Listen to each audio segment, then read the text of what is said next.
Hola, ¿qué tal? ¿Cómo están? Primero que nada, agradecer a B-Lawyer por haberme invitado a hacer este video y a compartir con ustedes un poco acerca del proceso de compraventa de acciones.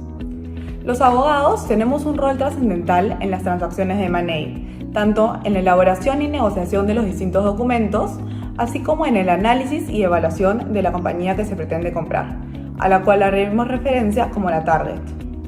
Es importante dejar en claro, en principio, que no existe una fórmula mágica y universal que aplique a todas las transacciones de M&A, dado que estos son procesos tailor-made que se adaptan a las particularidades de la target y del comprador y del vendedor.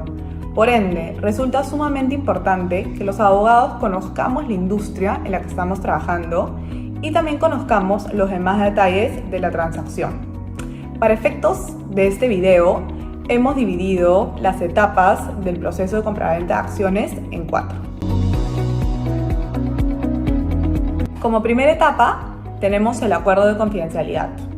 En aras de resguardar los derechos de la target, el potencial comprador debe firmar un acuerdo de confidencialidad, el cual en inglés se llama el Non-Disclosure Agreement y se conoce como el NDA, mediante el cual se obliga a no revelar cierta información proporcionada en el marco de la transacción. Parte del contenido esencial de este acuerdo incluye, como primer punto, el alcance y definición de información confidencial, es decir, cuál es esta información que reviste tal importancia que merece ser protegida y no divulgada a terceros. En este punto, podría resultar que mientras los abogados del vendedor intenten negociar un alcance más amplio de esta definición, los abogados del comprador se inclinen por una definición más restrictiva que les dé un poco más de libertad. También en este acuerdo se regulan las obligaciones aplicables a la parte receptora de la información y las obligaciones que se deben aplicar a la parte reveladora de la información confidencial. Asimismo, se indican en este acuerdo ciertas excepciones al deber de confidencialidad. Ciertas excepciones comunes que solemos ver en este tipo de acuerdos incluyen la información que a la fecha es de dominio público o aquella información que sea requerida por una autoridad gubernamental en el marco de una ley o, por ejemplo, en el marco de un proceso. Pasando a la segunda etapa, vamos a hablar del memorándum de entendimiento que se conoce como el MOU. En este, los abogados de las partes negocian y acuerdan de manera preliminar ciertos términos de la transacción que luego se verán reflejados en el contrato de compraventa de acciones. Normalmente estos se acuerdan de manera no vinculante, pero son importantes en tanto sirven como parámetros para el comportamiento de las partes a lo largo del proceso. Parte del contenido esencial del MOU incluye, por ejemplo, la determinación de si existe o no un deber de exclusividad entre las partes. También se incluyen temas sobre el precio a ser pagado por las acciones, así como la forma del pago y un rango determinado. Se puede incluir también un cronograma que se aplique para la transacción, indicando fechas tentativas para la entrega de ciertos documentos o fechas tentativas y plazos aplicables para la negociación. Y por último, también se suele incluir ciertos detalles de la estructura de la transacción. Por ejemplo, se podría indicar si habrá un cierre diferido a la fecha de firma que se dará sujeto al cumplimiento de ciertas condiciones precedentes. Como tercera etapa, pasamos a una de las etapas que suele ser de las más laboriosas para los abogados y versa sobre la realización del due diligence legal de la target, mediante el cual el vendedor pone a disposición del comprador un data room virtual con la información actualizada sobre la target para que los abogados del potencial comprador realicen una evaluación integral de esta. El proceso de due diligence es una de las etapas más laboriosas, pues en esta los abogados del potencial comprador deben revisar y analizar distintos aspectos de la target a efectos de encontrar posibles contingencias y, si es posible, sugerir cómo mitigarlas para poder seguir adelante con la transacción. En este proceso se suele armar un equipo de abogados especializados en distintas áreas para que cada uno haga una evaluación de la target desde su área de expertise. En síntesis, y a manera de una metáfora, el proceso de due diligence legal es como ir a una cita médica. En esta, el paciente se encontrará frente a un equipo médico donde cada doctor especializado revisará y analizará las distintas partes del cuerpo del paciente para ver si tiene una enfermedad o alguna condición que deba ser observada.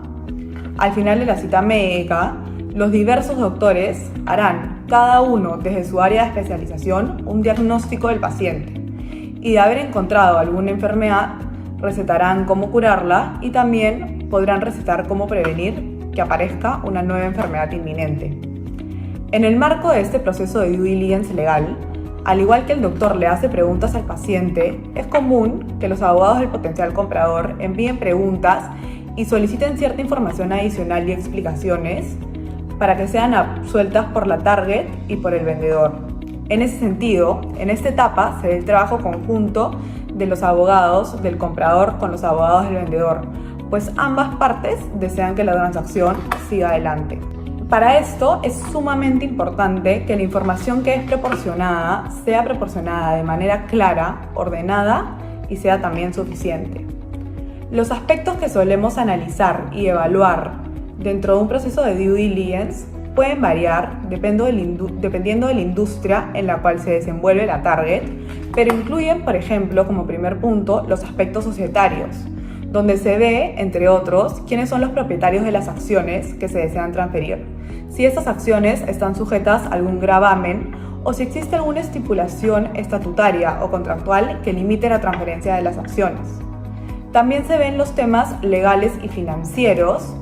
Por ejemplo, muchas veces los contratos de financiamiento regulan que para transferir un porcentaje de control de las acciones se requiere el consentimiento previo del acreedor.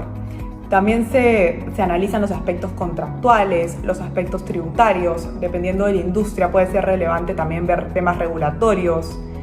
Se ven también temas procesales, de litigios, laborales, de compliance, administrativos municipales y de seguros. No obstante, como les comenté anteriormente, cada transacción de M&A es un mundo distinto, por los cuales los aspectos a analizarse y la relevancia de los mismos suele variar, siendo muy importante que los abogados que están participando en esa transacción conozcan la industria y el desenvolvimiento de la target en la misma. Luego de terminada la revisión y el análisis de la documentación necesaria, los abogados del potencial comprador redactan y entregan a su cliente un informe de contingencias, que se conoce como el Red Flag Report. Este es como una receta médica donde se indica el diagnóstico del paciente. Se indican las contingencias y también las maneras de mitigarlas, de ser esto posible.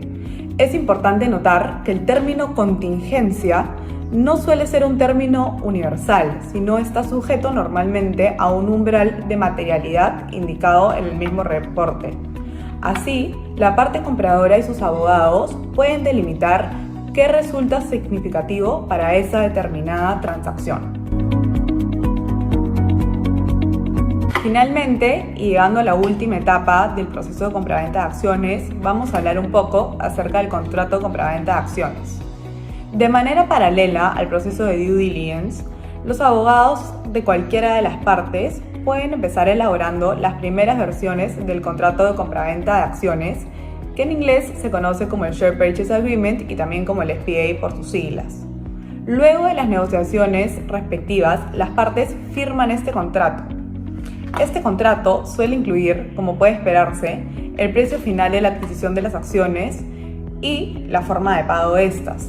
Por otro lado, también incluye ciertas aseveraciones y declaraciones de tanto el vendedor como el comprador, que son los famosos Reps and Warranties, y son aquellas declaraciones efectuadas por las partes que contribuyen a que la otra parte celebre la transacción y que son sujetas a responsabilidad e indemnización en caso alguna de las partes las incumpla. También se incluye ciertas obligaciones para las partes y para la compañía. Por ejemplo, en caso hubiese un periodo interino entre la firma y el cierre de la transacción, es decir, entre el momento en que se firme el contrato de compraventa de acciones y el momento en que se transfieren las acciones y se paga el precio, los abogados de la parte compradora suelen negociar la obligación de la target de actuar en el ordinary course of business, restringiendo las actividades que puede llevar la target durante este periodo interino.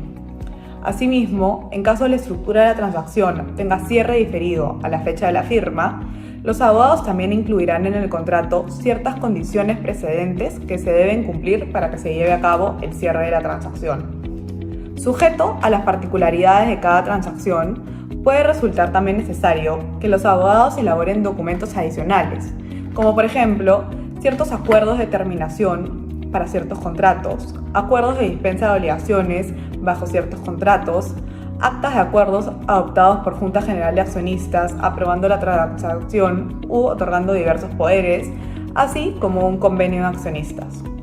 Con esto hemos terminado este video que espero que les sea de mucha utilidad.